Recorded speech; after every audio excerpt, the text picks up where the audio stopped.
Hello friends.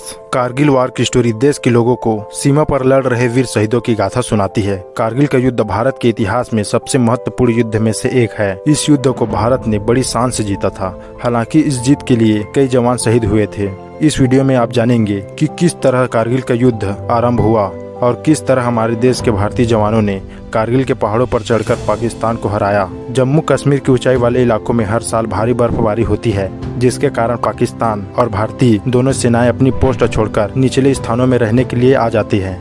साल 1999 में भारतीय सेना ने तो ऐसा ही किया था, लेकिन पाकिस्तानी सेना ने अपनी पोस्ट नहीं छोड़ी। भारतीय सेना के न होने का फायदा उठाते हुए पाकिस्तान सेना भारतीय चोटियों की तरफ चढ़ाई शुरू कर दी और चुपके से LOC पार करके लद्दाख में स्थित कारगिल पर कब्जा कर लिया। लेकिन भारतीय सेना को इसकी खबर नहीं थी। 3 मई 1999 में जब एक चरवाहे ने 50,000 पाकिस्तानी घुसपैठियों द्वारा जमीन पर किए कब्जे की जानकारी भारतीय सरकार को दी। चरवाहे द्वारा कही गई बात की पुष्टि करने के लिए भारतीय सरकार ने 5 मई के दिन भारतीय सेना को पेट्रोलियम करने के लिए जब कारगिल भेजा, तो पाकिस्तानी सैनिक ने हमारे सैनिकों को पकड़कर उनमें से 5 लोगों की मौके पर ही हत्या कर दी गई। और 9 मई को पाकिस्तानी सेना के बीच हुए मुठभेड़ में पाकिस्तानी सेना ने कारगिल में मौजूद भारतीय सेना के गोला बारूद के स्टोर को नष्ट कर दिया था। इसके बाद भारतीय सेना में आक्रोश और ज्यादा बढ़ गया था।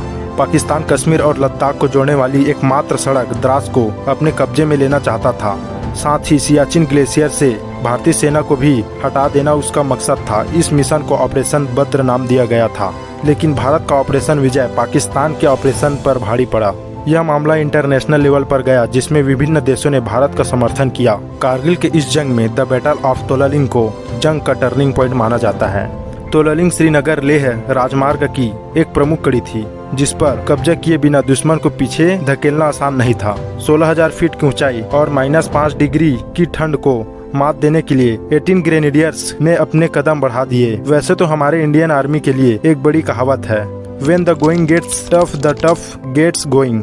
जानकारी के मुताबिक 4 से 5 की संख्या में घुसपैठियों ने तोलालिंग पर कब्जा कर रखा था। वो चोटी के टॉप पर थे, इसी कारण उनकी पोजीशन स्ट्रांग थी। वह भारतीय सेना की हर हरकत पर नजर रख सकते थे। उनके द्वारा फेंका गया पत्थर भी बड़ा नुकसान कर सकता था। हालांकि ये मुश्किलें भारतीय जवानों के जज्बे के आगे बहुत छोटी थी। कैप्टन अजीत सिंह के अनुसार तोलालिंग की चढ़ाई एकदम खड़ी थी। इस कारण इंडियन सोल्जर के लिए ज्यादा वजन के साथ चढ़ाई करना असंभव था और उन्हें यह चूज करना था कि दुश्मन का सामना करने के लिए ज्यादा से ज्यादा गोला बारूद साथ ले जाए या फिर 2 किलो भोजन का पैकेट। लेकिन कैप्टन अजीत सिंह ने गोला बारूद चुना और उन्हें 3 दिनों तक सीक्रेट के सहारे जिंदा रहना पड़ा था। इंडियन सोल्जरों ने चढ़ाई शुरू ही की थी कि दुश्मनों को उनकी आहट हो गई थी। हैरान कर देने वाली बात तो यह थी कि 4 से 5 घुसपैठिए नहीं थे, बल्कि पूरी की पूरी कंपनी मौजूद थी। फिर जिसका डर था वही हुआ। दुश्मन की तरफ से गोलीबारी शुरू हो गई, जिसमें ग्रेनेडियर्स के करीब 25 जवान शहीद हो गए। इसमें मेजर राजेश अधिकारी भी शामिल थे।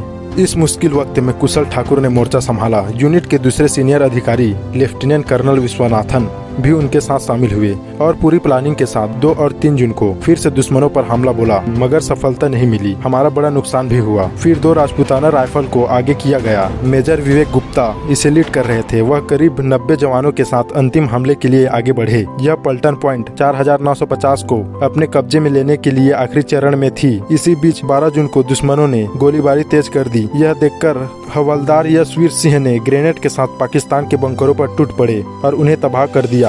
अफसोस वह खुद भी नहीं बच सके। खैर, इस मुंह के साथ ही भारतीय सेना दुश्मन पर हावी हो गई। अंततः 13 जून 1999 को तोलालिंग पर भारतीय तिरंगा फहराया गया। 14 जुलाई 1999 को दोनों देशों ने कारगिल पर अपनी कार्यवाही रोक दी। इसके बाद 26 जुलाई को भारत और पाकिस्तान के बीच समझौता हुआ था। इसके बाद कारगिल युद्ध की विजय की आधिकारिक घोषणा हुई। तब से हर साल 26 जुलाई को कारगिल विजय दिवस के रूप में मनाया जाता है। यह युद्ध देशवासियों को भारतीय सेना के सम्मान करने का संदेश देता है, क्योंकि उन्हीं के कारण आज हम बेफिक्र होकर अपने घर पर सोते हैं। कारगिल की ऊंची पहाड़ियों पर लड़ी गई इस युद्ध में भारत ने अपने 527 से ज्यादा वीर योद्धाओं को खोया था और 1300 से ज्यादा वीर घायल हो चुके थे। वहीं कारगिल के इस युद्ध में पाकिस्तान के 2700 सैनिक मारे गए थे और लगभग 250 पाकिस्तानी सैनिक जंग छोड़कर भाग गए थे।